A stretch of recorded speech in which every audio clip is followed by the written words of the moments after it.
Good morning বন্ধুরা। আজকে Sunday, বাবার স্কুল বন্ধ। আজকে আমরা কি করবো? ক্রিকেট খেলবো। হুম, ক্রিকেট খেলবে না? তাহলে আরো কোনো জায়গা বেড়াবে যাবে? হ্যাঁ, কোথায়? কমল কমল লেক যাবে নি? কমল লেক গেছি, কমল লেক মেলাবার বেড়াবে গেছি। আজ যাবে নি, আজ যাবে নি। আচ্ছা, বাড়ি যাম, দাদাকে দেখে আসবে। হবো, মামিক নিয়ে যাবে না? নাই নিয়ে যাবে না?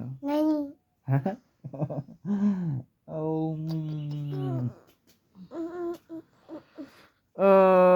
আজকে আমারও বন্ধ, বাবারও বন্ধ, ডিউটি নেই। আরে এত সকালে ক্রিকেট খেলবে নাকি? দেখো না কত কুয়াশা পড়িয়েছে, ঠান্ডা। রোদ উঠবে দাও, রোদ উঠবে দাও, রোদ উঠার পরে আমরা খেলবো, ঠিক আছে? ওকে বন্ধুরা, বাই বাই, আবারও দেখা হবো পরের ভিডিওতে।